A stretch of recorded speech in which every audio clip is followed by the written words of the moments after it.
5 राज्यों के विधानसभा चुनाव के परिणाम आने के बाद बीजेपी अब दूसरे राज्यों में चुनाव की तैयारियों में जुट गई है। ऐसे में आज प्रधानमंत्री नरेंद्र मोदी का गुजरात दौरे का दूसरा दिन रहा। प्रधानमंत्री नरेंद्र मोदी ने गुजरात दौरे के दौरान कई अहम नेताओं से मुलाकात करी। साथ ही प्रधानमंत्री नरेंद्र मोदी ने दीक्षांत समारोह में शिरकत की। साथ ही साथ आपको बता दें कि प्रधानमंत्री नरेंद्र मोदी दीक्षांत समारोह में शामिल हुए, जिसमें गृह मंत्री अमित शाह, राज्यपाल आचार्य देवव्रत और मुख्यमंत्री भूपेंद्र पटेल भी शामिल हुए। समारोह में अपने संबोधन में पीएम मोदी ने कहा कि जब न्याय तंत्र पर सजा दे सकता है तो गुनहगारों के अंदर भय होता है। आजादी के बाद हमारे देश के कानून व्यवस्था को बेहतर बनाने पर काम होना चाहिए। प्रधानमंत्री नरेंद्र मोदी के गुजरात दौरे को काफी अहम माना जा रहा है, क्योंकि इसी साल के अंत में गुजरात में चुनाव होने और ऐसे में सियासी पंडितों का मानना है कि प्रधानमंत्री नरेंद्र मोदी गुजरात से अहम ताल्लुकात रखते हैं और ऐसे में अभी से ही बीजेपी गुजरात के चुनाव की तैयारियों में जुट गई है। देश के 5 राज्यों में खत्म हुए विधानसभा चुनाव में बीजेपी ने 4 राज्यों में जबरदस्त जीत हासिल कर सत्ता पर कब्जा कर लिया है और इसमें सबसे अहम है उत्तर प्रदेश के चुनाव, जिसमें 37 साल बाद किसी पार्टी को लगातार दूसरी बार सत्ता का स्वाद चखने का मौका मिला है। उत्तर प्रदेश विधानसभा चुनाव में करारी हार से सबक सीखने की बात करने वाली मायावती ने इसके लिए मीडिया को जिम्मेदार ठहराया है। इतना ही नहीं, हार से भड़की मायावती ने ऐलान किया है कि उनकी पार्टी टीवी चैनलों की डिबेट्स को बॉयकॉट करेगी। उन्होंने कहा कि बीएसपी का कोई प्रवक्ता अब टीवी चैनलों में किसी भी कार्यक्रम में हिस्सा नहीं लेगा। बीएसपी सुप्रीमो ने ट्वीट कर अपने फैसले की जानकारी दी है।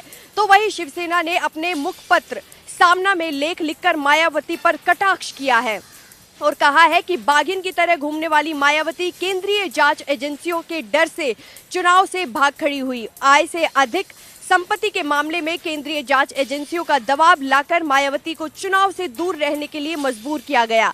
उत्तर प्रदेश में योगी के सत्ता में वापस आने से ये तो तय हो गया है कि विरोधी दल के नेताओं की राजनीतिक जमीन कुछ खास नहीं है और इसका उदाहरण पेश किया है बीएसपी सुप्रीमो मायावती ने। हालांकि सियासी पंडितों का कहना है कि आने वाले समय में बाबा योगी विरोधी दलों के लिए एक बड़ी चुनौती बनकर उभरेंगे। जम्मू कश्मीर में सुरक्षा बलों और आतंकियों के बीच मुठभेड़ लगातार जारी है। ऐसे में जम्मू कश्मीर के अलग अलग क्षेत्रों में आतंकियों और सुरक्षा बलों के बीच लगातार मुठभेड़ चल रही है, जिसमें सुरक्षा बलों को बड़ी कामयाबी मिली है। सुरक्षा बलों ने 4 आतंकियों को मार गिराया। इतना ही नहीं, बल्कि ये मुठभेड़ की बात करें तो ये मुठभेड़ लगातार जारी है। पुलवामा, हंदवाड़ा और गांदरबल में सुरक्षा बलों और आतंकियों के बीच मुठभेड़ हुई है। सुरक्षा बलों ने पुलवामा में 2 आतंकी मार गिराए। आईजीपी कश्मीर ने बताया कि बीती रात 4 से 5 जगहों पर ज्वाइंट ऑपरेशन शुरू किया गया। पुलवामा में अभी तक जैश ए मोहम्मद के 2 आतंकी मारे गए हैं। इनमें एक पाकिस्तानी आतंकी शामिल था। इसके अलावा एक आतंकी गांदरबल और हंदवाड़ा में भी मारे गए हैं। हंदवाड़ा और पुलवामा में एनकाउंटर खत्म हो चुका है। एक आतंकी को गिरफ्तार भी किया गया है। तो सुरक्षा बलों को यहां पर एक बार फिर बड़ी कामयाबी मिली है। सुरक्षा बलों ने 4 आतंकियों का सफाया किया है। भारत में बीते 24 घंटे की बात की जाए तो कोरोना के 3000 से ज्यादा नए मामले यहां पर दर्ज किए गए हैं। आंकड़ा जरूर कम है, लेकिन अभी भी कोरोना गया नहीं है। ऐसे में भारत सरकार की तरफ से बार बार ये अपील की जा रही है कि कोरोना का ग्राफ जो है वो लगातार कम जरूर हुआ है, लेकिन अभी भी खतरा जस का तस बना हुआ है। इसलिए कोरोना गाइडलाइंस का पालन जरूर करें, मास्क लगाएं, सोशल डिस्टेंसिंग का पालन भी जरूर करें। बात अगर बाजारों की जाए तो लोगों की लापरवाही भी यहाँ पर देखने को मिल रही है। लोग अब सोशल डिस्टेंसिंग और मास्क का प्रयोग बिल्कुल भी नहीं कर रहे हैं। ऐसे में अगर इस तरीके की लापरवाही लगातार बढ़ती जाती है तो आने वाले समय में कोरोना का ग्राफ जो कम होता हुआ नजर आ रहा है वो फिर से एकदम तेजी के साथ बढ़ेगा। अस्पतालों की बात की जाए तो अस्पतालों में बेहतर सुविधा भी यहां पर देखने को मिल रही है। वैक्सीनेशन केंद्र में भी वैक्सीन की डोज लगातार लोगों को दी जा रही है। हरियाणा की बात करते हैं तो हरियाणा में भी ग्राफ जरूर कम होता हुआ यहां पर नजर आ रहा है। ऐसे में सबसे बड़ी बात यही है कि कोरोना अभी गया नहीं है, इसलिए कोरोना गाइडलाइंस का पालन जरूर करें और साथ ही साथ हाथ जरूर धोते रहें। दिल्ली के गोकुलपुरी इलाके में शुक्रवार देर रात झुग्गियों में भीषण आग लगने की घटना सामने आई है, जहां 11 साल के बच्चे समेत 7 लोगों की जिंदा जलकर मौत हो गई। वहीं आग लगने की सूचना मिलते ही दमकल विभाग की 13 गाड़ियां मौके पर पहुंची और आग पर काबू पाया। वहीं मामले पर पूर्वी दिल्ली के एडिशनल डीसीपी ने बताया कि देर रात 1 बजे गोकुलपुरी थाना क्षेत्र की झुग्गियों में आग लग गई थी, जिसकी सूचना मिलते ही सभी बचाव उपकरण के साथ टीमें मौके पर पहुंची। साथ ही हमने दमकल विभाग से भी संपर्क किया और दमकल विभाग की 13 गाड़ियों ने मौके पर पहुंचकर आग पर काबू पाया। इसके साथ ही हादसे पर दिल्ली के मुख्यमंत्री अरविंद केजरीवाल ने दुख जताया और मुआवजे का ऐलान किया। केजरीवाल ने वयस्क मृतकों के परिजनों को 10-10 लाख और बच्चों की मौत पर 5 लाख रुपए देने की घोषणा की। पंजाब के इतिहास में ऐसा पहली बार होने जा रहा है कि सभी मंत्री पंजाब की पवित्र धरती कटकला में शपथ लेंगे। पंजाब आम आदमी पार्टी के नेता भगवंत मान ने राज्यपाल से मुलाकात की, जिसके बाद उन्होंने बताया कि 16 मार्च को 12:30 बजे कटकला में सभी मंत्री शपथ लेंगे, जिसमें उन्होंने पंजाब की जनता को भी आमंत्रित किया है, क्योंकि उन्होंने कहा ये पंजाब की जनता की सरकार है। और इसके साथ ही आपको बता दें कि कल पंजाब के अमृतसर में भी विजय रोड शो होने जा रहा है, जिसमें पार्टी के मुखिया अरविंद केजरीवाल भी हिस्सा लेंगे और पंजाब की जनता का धन्यवाद करेंगे। बल्लभगढ़ के सेक्टर 64 के मकान में कल देर रात उस समय हड़कंप मच गया जब लगभग 7 फुट लंबा अजगर घर के अंदर से होता हुआ बाथरूम की टूटी के ऊपर जा चढ़ा। जैसे ही घर में रहने वाले लोगों ने इस अजगर को देखा तो तुरंत ही उन्होंने आदर्श नगर पुलिस को इस अजगर की सूचना दी, जिसके बाद मौके पर पहुंची पुलिस ने वाइल्ड लाइफ की टीम को मौके पर बुलाया और अजगर का रेस्क्यू कर उसे अरावली की पहाड़ियों पर भेज दिया है। आपको बता दें कि सेक्टर 64 के पास से गुजरने वाली आगरा कैनाल में अक्सर इस तरह के जीव जंतु निकल आते हैं, लेकिन घर के अंदर अजगर निकलने का यह पहला मामला संज्ञान में आया है, जिसके बाद यहां रहने वाले लोगों में दहशत का माहौल पैदा हो गया है। पेपर लीक मामले में सोनीपत एसटीएफ द्वारा एक बड़ी कामयाबी हासिल हुई है, जहां 3 नई गिरफ्तारियां की गई हैं और जहां रोहतक का एक आरोपी है तो वहीं सोनीपत के गोहाना के 2 आरोपी सामने आए हैं। और अगर बात करें तो पूरे मसले को लेकर 100 से ज्यादा मुख्य आरोपी हैं और 300 कैंडिडेट जो हैं पेपर पास करके फर्जी तरीके से नौकरी पा चुके हैं, जिनके नाम एसटीएफ पुलिस के सामने आ चुके हैं। और अगर बात करें 5 आरोपियों की गिरफ्तारी हो चुकी है, जो मुख्य रूप से पेपर लीक मामले में परीक्षार्थी के तहत जिन्होंने एग्जाम दिए थे। और अगर बात करें तो एसटीएफ पुलिस लगातार पेपर लीक मामले में नए खुलासे कर रही है और वहीं रूस में बैठकर चलने वाले जिस प्रकार से एक सरगना काम कर रहा था उसको भी गिरफ्तारी करने को लेकर प्रक्रिया तेज कर दी गई है। और अगर पूरे मसले को लेकर बात करें तो 100 मुख्य आरोपी हैं जो पेपर लीक मामले में लगातार अपनी सक्रियता बनाए हुए थे। अब सोनीपत एसटीएफ द्वारा 3 नई गिरफ्तारियां की गई हैं और इस पूरे मसले से लगातार पर्दा उठाया जा रहा है। पेहवा में अवैध वाहन जुगाड़ वाहनों की भरमार होने से 3 व्हीलर चालकों में रोष है, जिसको लेकर के वे आज थाना अध्यक्ष से मिले। उन्होंने गुहार लगाई कि प्रशासन ऐसे वाहनों पर जानबूझ करके कोई भी रोक नहीं लगा रहा। उन्होंने इसके लिए सीएम विंडो, स्थानीय प्रशासन एवं हाईकोर्ट तक गुहार लगाई है, लेकिन राजनीतिक दबाव के चलते इनके खिलाफ कोई भी कार्रवाई अमल में नहीं लाई जाती। उन्होंने प्रशासन को चेताया कि अगर सोमवार तक इनके खिलाफ कोई कार्रवाई नहीं की गई तो वो कोई भी प्रदर्शन करने से गुरेज नहीं करेंगे। उत्तर प्रदेश सहित देश के 4 राज्यों में भाजपा की बम्पर जीत पर फरीदाबाद विधानसभा क्षेत्र के विधायक नरेंद्र गुप्ता ने अपने कार्यालय पर जमकर जश्न मनाया। इस मौके पर जहां एक दूसरे को मिठाई खिलाकर भाजपा कार्यकर्ताओं ने इस जीत की बधाई दी, वहीं साथ साथ ढोल नगाड़ों की थाप पर भी विधायक सहित तमाम भाजपा कार्यकर्ता जमकर थिरके।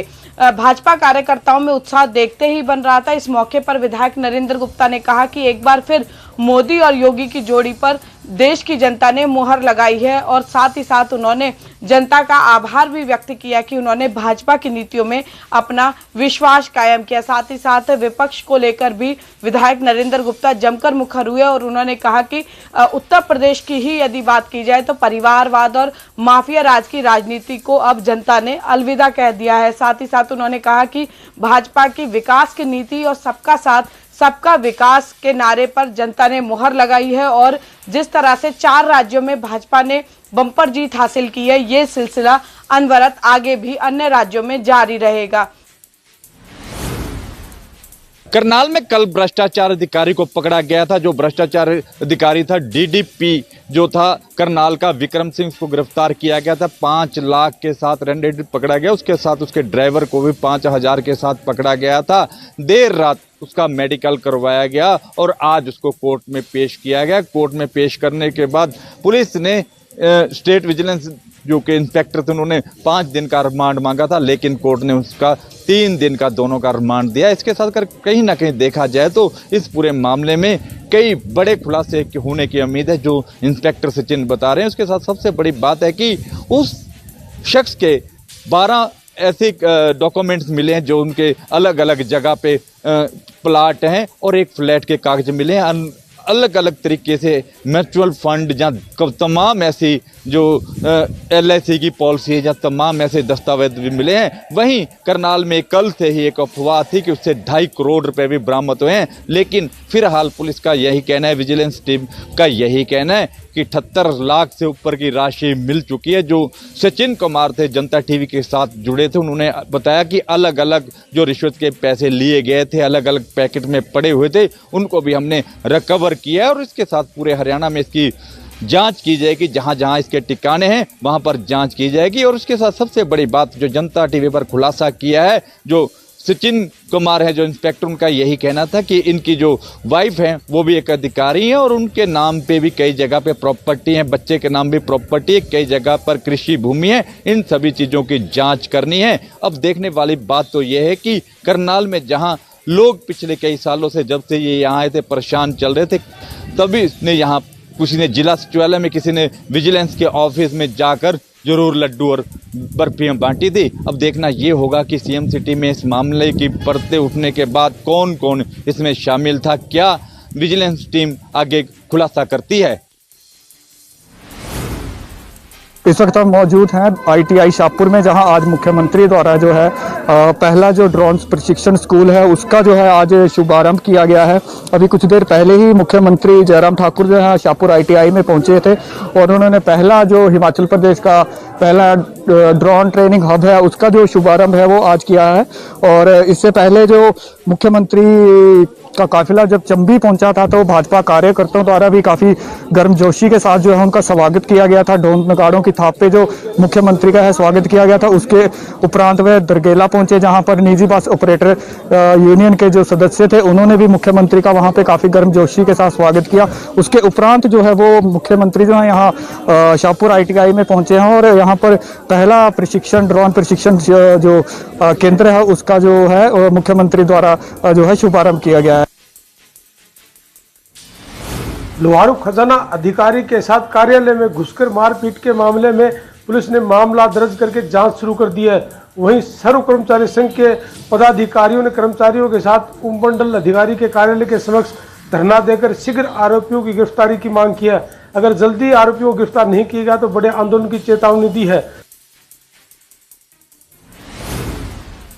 पुंडरी के रजनी रॉयल गार्डन में एक विशाल खाटू श्याम साकीर्तन का आयोजन किया गया। इसके साथ भंडारे का भी आयोजन किया गया, जिसमें पुंडरी से ही नहीं आसपास के हजारों की संख्या में लोगों ने भाग लिया और बड़े हर्षोल्लास से इस भजन संध्या में भाग लिया। यह भजन संध्या लगभग रात 1:30 बजे तक चली, जिसमें कुरुक्षेत्र लोकसभा के सांसद नायब सैनी, वेदपाल महामंत्री हरियाणा भाजपा व जिलाध्यक्ष अशोक गुर्जर ने भी भाग लिया और उन्होंने श्रद्धालुओं के साथ बैठकर भंडारे का आनंद लिया। पंजाब में चुनाव जीतने के बाद आम आदमी पार्टी ने हिमाचल प्रदेश में भी चुनावी ताल ठोक दी है। शिमला में दिल्ली के स्वास्थ्य मंत्री सत्येंद्र जैन ने एक प्रेस वार्ता कर ये दावा कर दिया है कि हिमाचल प्रदेश में आम आदमी पार्टी 68 यानी कि हिमाचल प्रदेश की सभी विधानसभा सीटों में मुकाबला करेगी। इसके अलावा उन्होंने साफ तौर पर कहा है कि भाजपा और कांग्रेस से हिमाचल प्रदेश की जनता दुखी है। ऐसे में हिमाचल की जनता तीसरा विकल्प देख रही है।